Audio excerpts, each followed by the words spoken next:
Welcome to the channel. My name is Crow, and in today's video, we are going to be talking about Master Mode in Blue Protocol Star Residence. This is going to be going over the basics, so you guys know exactly what this is. Leave a like and subscribe if you guys haven't yet already. I do appreciate it. It does help out the channel. Let's get to 900 subs. Moving on from that. So Master Mode does have some new mechanics to it, but first thing you're going to see here is the difficulty setting on the bottom. Now difficulty will go from 1 through 20. That's what you see a lot of people in China are referencing, like M18 plus. You know what exactly changes how things scale. So we are going to be talking about that. So difficulty 1 is what you will start at. Now ability power required will increase, as you guys can see here, as you guys are leveling this up, and you must clear the previous difficulty to get to the next level. This does go all the way up to 20.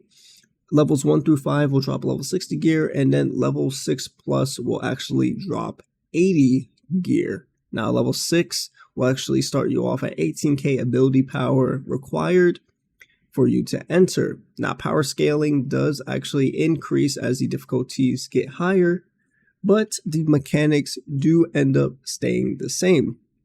Let's actually talk about some mechanics here. So weakening link, essentially what this is that you'll connect to a random player for the farthest player nearby for 10 seconds, and you guys must get together to actually end up clearing this. And then void seeds. So void seeds are going to be the thing that we all know by this point. If you don't know, void seeds is currently the way to get more void emblem exp or just materials to max out your void emblem. And void emblem is important for master dungeons, so you guys are able to now see how that actually does work. Now if I go here to one of my streams, you guys will see here it's the enemies with the purple orb on top of their head. So it's actually really important for you guys to actually kill these enemies because they give you more points for master. So if you guys actually see regular enemies in an area like this, you guys will see the structure here. The structure will allow you to take off void on enemies and apply void to enemies. Now void enemies will hit harder, do more damage. That's why they allow you to take it off if you can't handle it. But if you can, you do want to apply void to enemies as much as possible.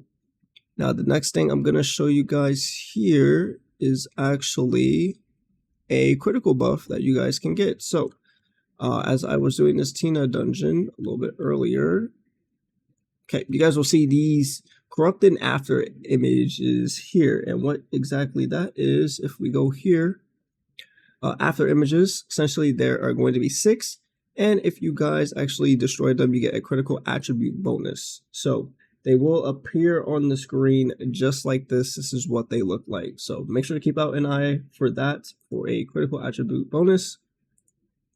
Other than that, these are going to be the main 3 things that have really changed. Other than that, for the bosses themselves, they usually just have a enhanced mechanic. For instance, for Tina, when we are doing the void hot potato, where we're passing it around, instead of 30 seconds, it is now 15 seconds and applies more damage to the person that is holding it. So things like that you will have to understand, but other than that, I would say Tina is the only one that may give you trouble when you are playing with randoms. But Goblin and Towering Ruin actually are pretty easy to clear with randoms. Now it will unlock all the dungeons periodically. I believe Dark Mist, Trial, and Dragonclaw should unlock tomorrow, which I can actually just look myself instead of guessing. But these should actually unlock tomorrow. Oh right, it's not the 3 days, it's a week. Okay, my bad. So in another 4 days, they unlock. So this will give us plenty of time, just like before, where we can just sit here and start farming these dungeons out, first, and then everyone can get acquainted and adjusted to it, and then we can do the other 3 dungeons. Another thing as well, so master points will decrease if you guys are dying in the run. So it doesn't matter if you didn't die. If people in your party die, everyone is acquainted for. Now, let me actually show you guys. So in this top right, you guys will see a death counter here.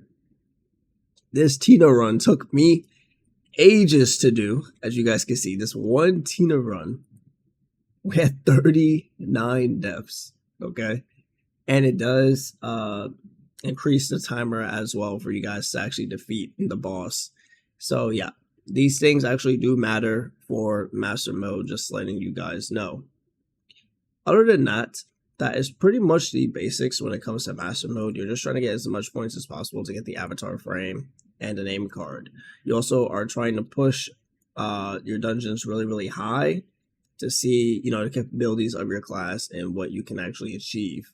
But going past Master 6, there's no point.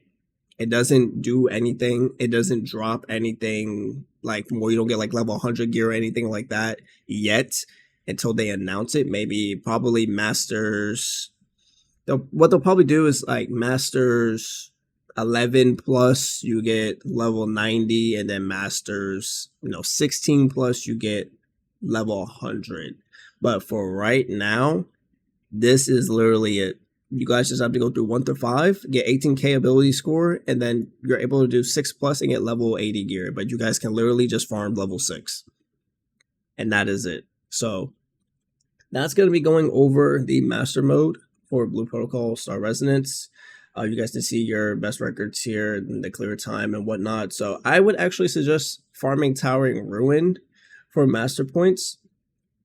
Essentially, because this is actually really easy to fast clear. I mean, Goblin is probably easy to fast clear as well. And another thing, when it comes to master mode, you're only able to matchmake with the first difficulty. Okay, so anything else that you guys want to end up clearing, you want to make sure that someone should have, yeah, M5 Tina 18k. You know, this guy's wailing out. I wish I could see how many points, but you guys can also see the master score on other players, see how much of a master score that they do have. And you guys will see here Master 1 farming M1 gear dungeon, Master 3 plus Master 4, because they don't actually have 1, 2, 3, 4, 5 for you guys to actually make parties in. And then they have Master 6. So when Master 6 comes out, that's when level 80 gear does drop. So that's why they only have Master 6. So this one will be level 60. This one will be level 80. And then I assume, in the future we'll have Master 11, 90, and then Master 16, 100. And that's why they have delegated parties just for those tiers. But that's pretty much going to be going over the master mode. You guys will also notice that there are more areas in the dungeon runs, which are going to help with learning how to actually group enemies better and using your Tempest better.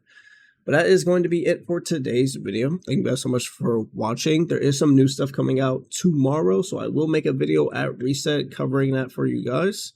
Just make sure you guys are leveling up your Void emblem as well. We are capped out at 45 for the next 4 days, so you guys do have time. And yes, like I said, the Void does actually apply to master mode, so that is exactly why you guys are increasing this. So you guys now have a reason. Leave a like and subscribe if you guys haven't yet. It does support the channel. I do appreciate it. And I will see you guys in the next one. Peace.